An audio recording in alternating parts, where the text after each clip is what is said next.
ঘটনাটি মনোযোগ দিয়ে শুনবেন। চ্যানেলটি সাবস্ক্রাইব করুন। হজরত মুসা আলাইসাল্লাম মহান আল্লাহ তাআলাকে 4টে প্রশ্ন করলেন। মহান আল্লাহ তাআলা মুসা নবীকে দিয়েছেন। সর্বপ্রথম আলাইসাল্লাম আল্লাহ তাআলাকে প্রশ্ন করেন, হে আল্লাহ, আপনি কত যত্ন করে কেনই বা আবার তাদেরকে মৃত্যু দেন?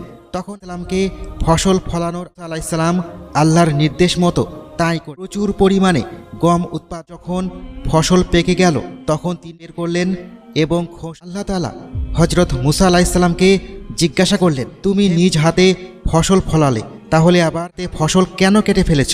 আর ফসল যখন কেটেই ফেলেছ, তাহলে এই ফসলের খোসা আলাদা কেন করেছ?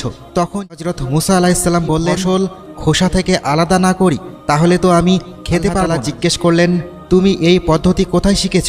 মুসা আলাইসাল্লাম বললেন, আপনার কাছ থেকে শিখেছি ইয়া আল্লাহ। আল্লাহ তাআলা বললেন, আমি তোমাদের যা শিখিয়েছি তা নিজে কেন ব্যবহার করব না? আমি মানুষ সৃষ্টি করেছি এবং মৃত্যু দিই, যাতে আমি বুঝতে পারি যে কার রূহ কেমন। এমন কথা শুনে হজরত মুসা আলাইসাল্লাম বললেন, রূহ কি সবার এক হয় না? মহান আল্লাহ তাআলা বললেন, পৃথিবীতে 2 ধরনের রূহ হয়, কারো রূহ পবিত্র, আবার কেউ বা নিজ রূহকে কুলসিত করে ফেলেছে। আর মৃত্যুর পর আমি এই রূহ দেখেই জান্নাত জাহান্নাম নির্ধারণ করব। তুমি যেমন গম থেকে খোসা আলাদা করো, আমি তেমনি অপবিত্র থেকে পবিত্র রূহ আলাদা করে ফেলি। তুমি যেমন নির্ধারিত সময় পরে ফসল উত্তোলন করো, আমিও ঠিক তেমনি নির্ধারিত সময়ের পর রূহ থেকে দেহ আলাদা করে ফেলি। কষ্টের কারণ হলেও এটি ন্যায়পরায়ণ আদম সন্তানের জন্য পুরস্কার পাবার একমাত্র মাধ্যম, আর নেককার ও বদকার লোকেদের প্রতিদান দেওয়ার জন্য একমাত্র মাধ্যম। এরপর হজরত মুসা আলাইসাল্লাম আল্লাহ তাআলাকে আরও একটি গুরুত্বপূর্ণ প্রশ্ন করেন, আর তা হলো, হে আল্লাহ, এই পৃথিবীতে আপনি কাকে সবচেয়ে বেশি পছন্দ করেন?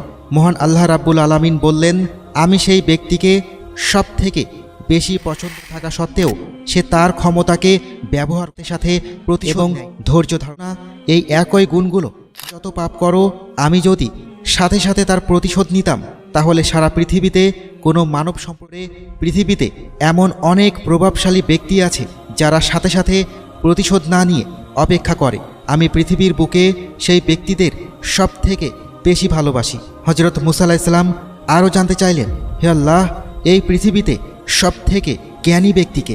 আল্লাহ তাআলা বললেন, যে ব্যক্তির জ্ঞান পিপাসা কখনো শেষ হয় না, আর যে ব্যক্তি তার অর্জিত জ্ঞান নিজের মধ্যে সীমাবদ্ধ না রেখে আল্লাহর সন্তুষ্টির জন্য তা মানুষের মধ্যে বিলিয়ে দেয়, সেই আমার কাছে শ্রেষ্ঠ জ্ঞানী। হজরত মুসা আলাইসাল্লাম আল্লাহর কাছে আরও জানতে চাইলেন, হে আল্লাহ, এই পৃথিবীতে সব থেকে ধনী ব্যক্তিকে?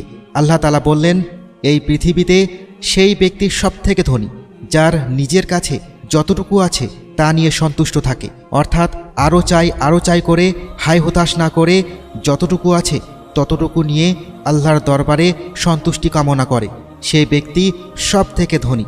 সুবহানাল্লাহ। এই কথাগুলো শোনার পর হজরত মুসা আলাইসাল্লাম আল্লাহর প্রতি কৃতজ্ঞতা আদায় ছিল। এই সময় হজরত মুসা আলাইসাল্লামের প্রায় কথোপকথন হতো। চ্যানেলটি সাবস্ক্রাইব করে বন্ধু হয়ে পাশে থাকুন।